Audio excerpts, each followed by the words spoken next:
Hey everyone, welcome back to another episode of our old farmhouse. Today we are at the Steam Railroading Institute in Owosso, Michigan. We're the home of the 1225 to check out their 2025 open house. So let's go ahead and get started.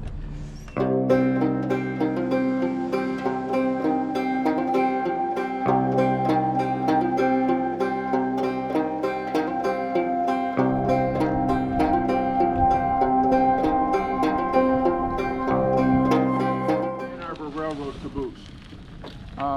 It went down an embankment and caught on fire in the inside, mainly because the type of heat they had and for cooking in it was coal. There's a water tank in there which would hold about 4 gallons of water, and that's what the crew rode in.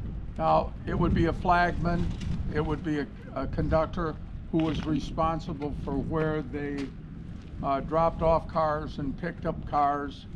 The cupola at the top had a gentleman that sat in it all the time, and what he watched for was he watched to see what the cars were doing ahead of him. The idea was fine until they came up with double-deckers like the car haulers. The car haulers and two-story wiped these out in about 1952, and they started going to a flasher system on the back. I don't know, maybe I misspoke, but they just told me we're not opening this car, so I'm not sure what car I've got open. I'm sorry. This first trip of the day, it gets rough. But the intent of it was, this was where the crew lived. This was the place where they took note of what was happening, and the conductor was responsible, like a dispatcher in a terminal, to make sure that everybody knew where merchandise was, when it was delivered, when it was picked up. We have two of these from the Ann Arbor Railroad. This one was rebuilt. They were both built in 1952. This one was rebuilt. The interior is original. You'll see on the other one, the emblem on it is different because of the rebuild. But it is all original, and I always kid everybody that there was no septic systems on a car. There was no septic systems on passenger cars. So basically, you'll see on a lot of interior rooms it says, "Do not dump in station." That was because it was raw sewage. I had a gentleman on a tour whose family had a house about a block away from where they cleaned cars and turned them to go back out, and he said in the summer the odor was unbelievable because anything that was left in the cars was dumped on the ground where they cleaned them. And he explained to me that when you open the hatch, you looked right straight down. Now, nobody ever told me that when I used to play along the railroad. So much for my dad and my grandfather. They probably are both still laughing at me in heaven or hell about, we got that kid. But that's what it was. The intent of it was housing for the crew. And what it did is it went from Chicago to Washington, Seattle, Washington, and back. That was its run. There's seating in there at tables for 4. There's also a kitchen where they told me they had 8 staff work, which meant that those cooks were moving back and forth as well as forward the whole time they were cooking. In the floor, along the floor, in the cupboard area, there's slots cut out at the floor level. And I couldn't, when I first saw them, I wondered what they were used for. Again, we had, don't walk on the rails, please, because I'm not sure what's happening down this way yet today. This is a baggage car. We've used it for glazing windows, and it's our work car, but that is an original baggage car, and you can see by the wide door in it. The next one up is about a 1956 passenger car, and that's what we use on the Polar Express. Seating is facing each other with a small table in the middle for the kids to be able to draw on, because we always give them something to do. It's about an hour and a half ride up and an hour and a half ride back. But there's always something for them to do, keep their hands busy. The next one down, both of these were rebuilt when the Canadian Railroad had them. Being that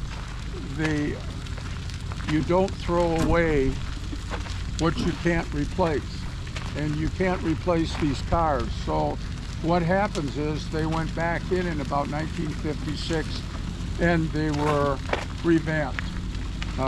There was a rack put along over the top of the seats so you could have overhead storage.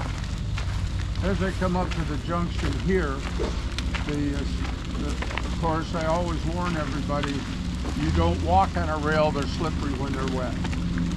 You will not hear a car coming at you when it's down where our property ends or where our shed is. You won't see it coming. As huge as they are, they're very, very quiet. So always look both ways, stop, just like automobiles, make sure we're safe. I have a question. Yes, ma'am. The 1225, was it here in the 70s or where was it at? It was in Owosso, Okay. and it was stored in a building that was destroyed behind us.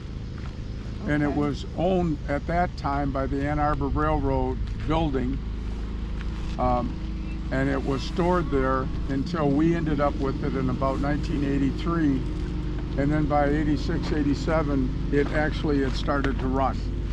They could Okay. fire it up. Because the students worked on. They did. Well, I want to let the world know that I stole coal off the coal pile. And seeing that when I run a tour, I tell everybody, if you have someone that really, truly deserves a chunk of coal for Christmas, it can be moms, dads, it can be brothers and sisters, mostly I think, grandkids or whatever. I will not even look, but please steal a chunk of coal. I'm not stealing, I'm just looking. Oh, I don't mind a bit.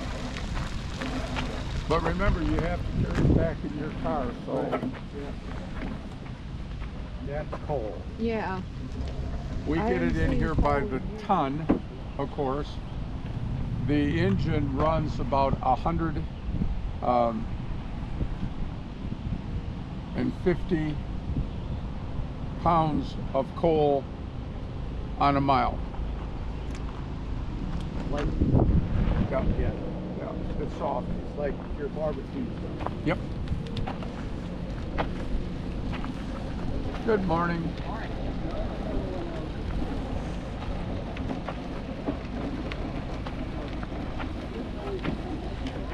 We are under construction, so our new Right. Yeah. our new visitor center is going to be just about straight across from me. It will face the tracks this way.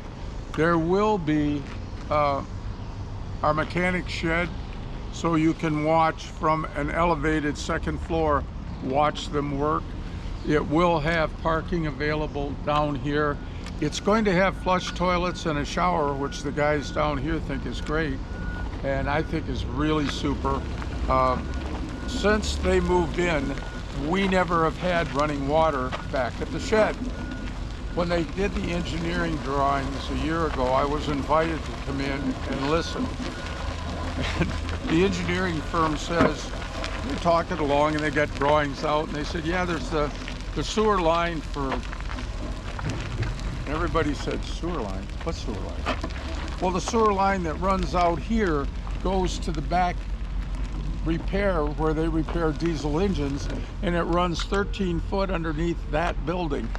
So we built our repair shed on top of the sewer and water line to the back property, which made the folks in the back go, oh, that's wonderful. All this time we have not had water back there. All this time we've not had a flush toilet or a shower. And 13 foot below where we were working, there were the lines. We could have got into them. Okay, this is something that I just heard about that's happening today, and that is we got caboose riding. Now this is doing these 39.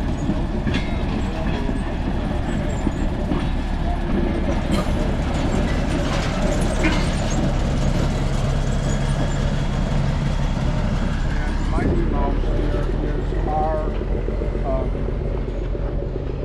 diesel that we use to move cars around, and the 1225. We acquired it by auction in about 2006 from a grain mill. So that's how. You know roughly what that would have cost then?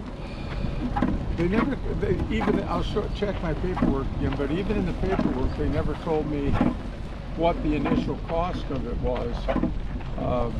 Only that where they acquired it from was an elevator. Okay. This is our Jamboree Center where we have picnics, and we will have several open houses. Again, this area is for kids. And down here, the blue shed is our small railroad. We have a small railroad you can ride on. What I normally do is I bring people down, I turn them around. Here, they can get on the small railroad, and it stops up at the parking lot to make it easier walking. Our colors are the colors of University of Michigan. 1225 was housed in Michigan State, so we go either way. The cars that you see going this way are actually going to be refurbished.